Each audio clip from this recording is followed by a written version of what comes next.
What's up, Tech Gang? Stefan here from TechRight. Today I'm going to be doing the unboxing and first impressions of the Samsung Galaxy A10s. Stay tuned.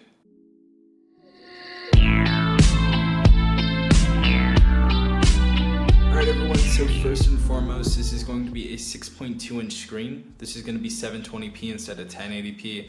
And I believe this is also going to be an IPS display instead of Super AMOLED. We're also going to have a 13 megapixel main camera. They have a 2 and 3 gigabyte variant of this device, and they also have the Helio P22 processor in this device and a 4000 milliamp battery. But let's go ahead and unbox this. Another thing is that you guys can go ahead and pick up this device for only $140, so I'll leave that in the description down below as well as the top comment. So let's go ahead and unbox this and see what's inside. So first off, we have the quick start guide. And we also have the warranty card. Next we have our device, and this is the green version. We'll go ahead and put that aside. Next, our travel adapter and a micro USB cable.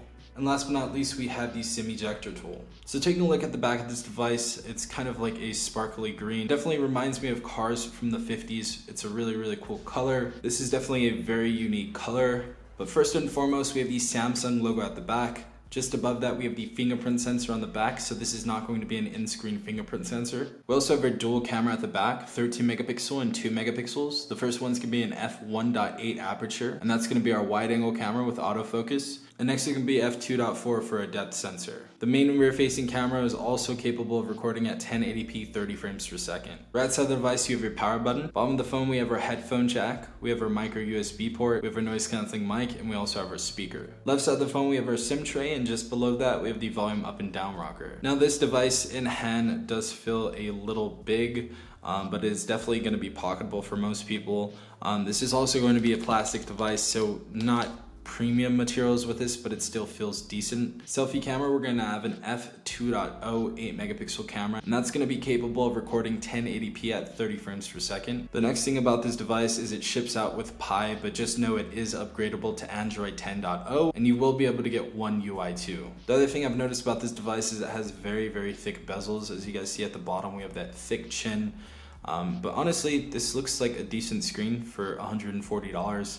I can't really be too picky, but let's go ahead and take a look at the cameras real quick and see how this shooter is. So as you guys see, we have live focus, photo, and video, and we also have wide angle mode and regular if you want to take photos like that.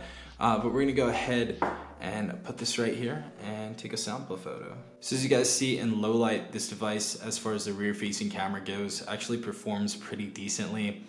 It's really when we get into the front facing camera on these lower spec devices that we start seeing a little bit of choppiness. Let's go ahead and take a front facing photo real quick. So our front facing photos do seem to be a tiny bit washed out, as you guys can see, and a little bit lower quality than I would say the Galaxy A51, the A70, and the A71. Those seem to have a little bit more quality to them. But the camera is definitely passable, and especially for the price, the rear-facing camera is definitely a decent camera. But yeah, this device is up for $140 right now. It has a few good features on here that definitely make it worth buying. But I don't think this is that bad of a phone, especially since it's upgradable to Android 10.0. This is definitely going to last you a couple more years, and it doesn't break the bank. But if you guys want to go ahead and purchase this device, I'll put the link in the description down below as well as the top comment. And if you guys did enjoy this video, please leave a like down below as well as subscribing and turning on the notification bell. It's been Stefan from TechRight. Peace out, Tech Gang.